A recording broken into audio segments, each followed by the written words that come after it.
नमस्कार, मैं हूं इंद्रजीत और आप देख रहे हैं बुक्स न्यूज। ईरान और इजरायल के बीच चल रहा संघर्ष 13 मार्च 2026 को एक अत्यंत विनाशकारी और निर्णायक मोड़ पर पहुंच गया है। पिछले 14 दिनों से जारी इस भीषण युद्ध ने न केवल मध्य पूर्व वेस्ट एशिया को दहला दिया है, बल्कि पूरी दुनिया की अर्थव्यवस्था और सुरक्षा व्यवस्था को भी खतरे में डाल दिया है।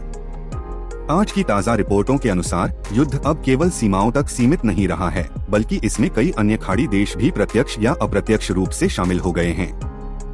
13 मार्च 2026 प्रमुख घटनाक्रम और युद्ध अपडेट 1। इजरायल का ईरान और लेबनान पर भीषण हमला। इजरायली रक्षा बलों IDF ने आज सुबह ईरान की राजधानी तेहरान और लेबनान के बेरूत में बड़े पैमाने पर हवाई हमले किए। इजरायल का दावा है कि उन्होंने पिछले 24 घंटों में ईरान के भीतर लगभग 200 लक्ष्यों को निशाना बनाया है।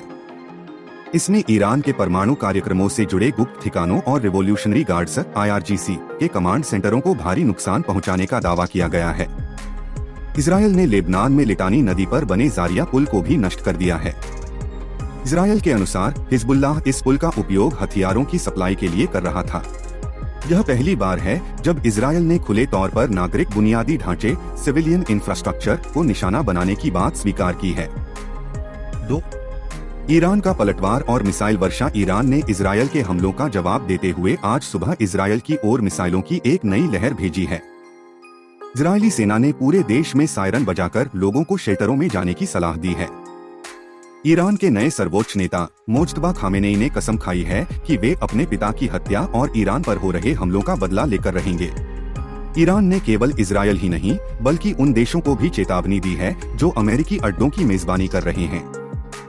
आज सुबह ईरान ने सऊदी अरब और UAE की ओर दर्जनों ड्रोन दागे। सऊदी रक्षा मंत्रालय ने दावा किया कि उन्होंने अपनी हवाई सीमा में प्रवेश करने वाले 12 ड्रोनों को मार गिराया है। 3. खाड़ी देशों में खलबली और दुबई में धमाका। युद्ध की आग अब सुरक्षित माने जाने वाले शहरों तक भी पहुंच गई है। दुबई के केंद्र में एक शक्तिशाली विस्फोट की खबर मिली है, जिसके बाद शहर के शेख जायद रोड पर धुएं का गुबार देखा गया। हालांकि अभी यह स्पष्ट नहीं है कि यह हमला ड्रोन से हुआ या साइबर हमले के कारण तकनीकी विफलता थी, लेकिन इसने खाड़ी देशों में भारी डर पैदा कर दिया है। वैश्विक प्रभाव और आर्थिक संकट। यह युद्ध अब एक वैश्विक आर्थिक आपदा की ओर बढ़ रहा है। कच्चे तेल की कीमतें। ईरान ने स्ट्रेट ऑफ होर्मज पर अपना नियंत्रण कड़ा कर दिया है और धमकी दी है कि यदि युद्ध नहीं रुका तो तेल की कीमतें $200 प्रति बैरल तक पहुंच सकती हैं। फिलहाल अंतर्राष्ट्रीय बाजार में तेल की कीमतें $100 के पार बनी हुई हैं। शिपिंग और व्यापार। स्ट्रेट ऑफ होर्मुज में तनाव के कारण भारत के 28 मर्चेंट जहाज वहां फंसे हुए हैं। कई खाड़ी देशों ने तेल की शिपिंग पर फोर्स मजोर लागू कर दिया है, जिससे ऊर्जा आपूर्ति ठप होने का खतरा बढ़ गया है। शेयर बाजार में गिरावट। वैश्विक बाजारों में भारी अनिश्चितता है, जिससे निवेशकों को अरबों डॉलर का नुकसान हुआ है। भारत की भूमिका और चिंताएं। भारत के लिए यह युद्ध दोहरी चुनौती लेकर आया है। प्रधानमंत्री नरेंद्र मोदी ने ईरानी राष्ट्रपति मसूद पेजेश्कियन से बात की है और क्षेत्र में शांति बहाली की अपील की है। प्रवासियों की सुरक्षा। खाड़ी देशों में लगभग 90 लाख भारतीय प्रवासी रहते हैं।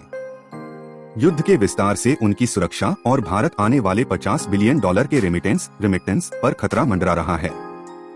डिप्लोमेसी। विदेश मंत्री एस जयशंकर लगातार ईरानी समकक्ष के संपर्क में हैं, ताकि भारतीय जहाजों और नागरिकों की सुरक्षित वापसी सुनिश्चित की जा सके। देश मौतों का आंकड़ा अनुमानित, घायल विस्थापित लोग। मौतों का आंकड़ा अनुमानित। ईरान 1300 प्लस घायल 9000 विस्थापित लोग 1 लाख। लेबनान मौतों का आंकड़ा 600 घायल 1400 विस्थापित लोग 8000 प्लस। इजरायल मौतों का आंकड़ा 50 घायल 142 विस्थापित लोग कोई भी नहीं। नोट: ईरान के भीतर सरकार विरोधी प्रदर्शन भी शुरू हो गए हैं।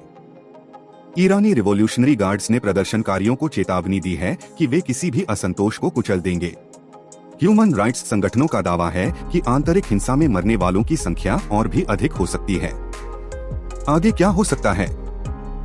ईरान के राष्ट्रपति ने युद्ध समाप्त करने के लिए 3 शर्तें रखी हैं। ईरान के वैध अधिकारों को स्वीकार किया जाए, युद्ध में हुए नुकसान की भरपाई की जाए, भविष्य में हमले न होने की अंतर्राष्ट्रीय गारंटी मिले। वहीं इजरायली प्रधानमंत्री बेंजामिन नेतन्याहू ने स्पष्ट कर दिया है कि जब तक ईरान की सैन्य क्षमता और उसके सहयोगियों हिजबुल्लाह को पूरी तरह कुचल नहीं दिया जाता, हमला जारी रहेगा। अमेरिकी राष्ट्रपति डोनाल्ड ट्रंप ने भी ईरान को कड़ी चेतावनी देते हुए कहा है कि यदि ईरान ने तनाव कम नहीं किया तो उसे भारी परिणाम भुगतने होंगे। युद्ध के इस 14वें दिन पूरी दुनिया की नजरें अब संयुक्त राष्ट्र सुरक्षा परिषद पर टिकी हैं, लेकिन फिलहाल किसी ठोस समाधान की उम्मीद कम ही नजर आ रही है।